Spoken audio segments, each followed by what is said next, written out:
मंजुरी आहे का?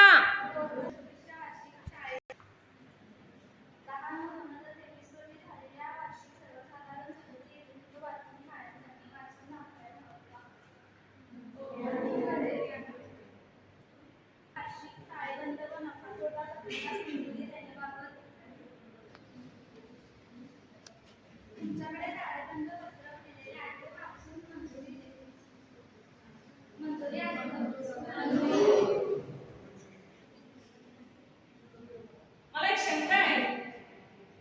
2022-2023 ला बऱ्यापैकी कर्ज दिली होती, पण 2024 ला डायरेक्ट 14,94,62,65,000 कर्ज दिलेली आहे, जी 10% कमी झालेली आहे. असं का?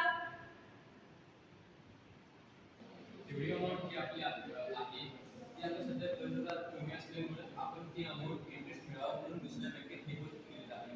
म्हणून आपल्याला असं पण नाही की त्या अमाऊंटचा वापर होत नाहीये. त्या अमाऊंटचा वापर करून आपण इंटरेस्ट जनरेट करत आहोत.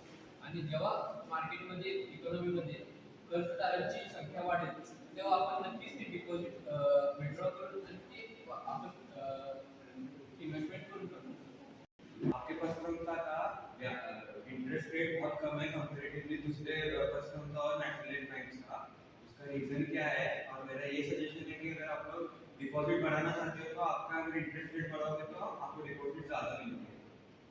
आप किसी और बैंक को देखोगे उनके इंटरेस्ट रेट के हिसाब से उनको उतना सिक्योरिटी नहीं है जितना अपने बैंक में सिक्योरिटी मिलता है, और सेफ्टी रीजंस की वजह से डिपॉजिटर्स एग्री होते हैं कि हाँ 8% या उनको इंटरेस्ट रेट मिलना चाहिए।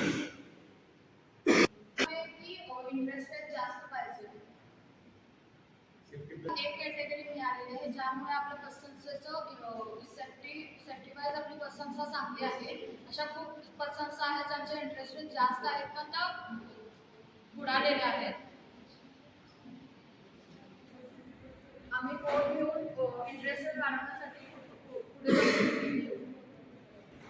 हाँ ठीक है।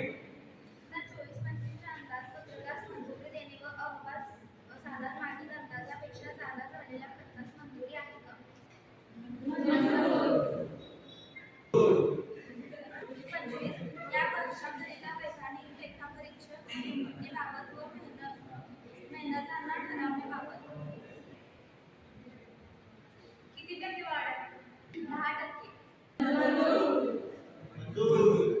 परवानगीने आयत्या वेळी येणाऱ्या विषयांवर चर्चा करते. संस्था हे त्यातून सामाजिक कार्यासाठी काही मदत देत होते, त्याच्यात वाढ झालेली आहे का? 10 लाखापेक्षा वाढ झालेली आहे. यावर्षी भाग भांडवलावर लाभांश 15% आहे. जर राखीव निधीची तुम्ही गुंतवणूक करणार आहेत का? त्याची 20 वर्ष आम्ही चांगल्या प्रमाणे काम करत आलेलो आहे. आता आमचे वय झालेलं आहे, त्यामुळं आमची एक रिक्वेस्ट आहे तुमच्या बाकीच्या सभासदांसाठी, तरुण मंडळीसाठी स्पेशली, की त्यांनी त्यांची नावाची नोंद करावी ऑफिसमध्ये आणि पुढचा कारभार बघा. मान्य आहे. अशा तऱ्हेने आज सभेपुढे सर्व विषयांना मंजुरी मिळालेली आहे. चांगल्या रीतीने आजची वार्षिक सभा पार पडलेली आहे. सर्वजण सभेला आल्याबद्दल धन्यवाद. सर्वांनी जेवणाचा आस्वाद घेऊन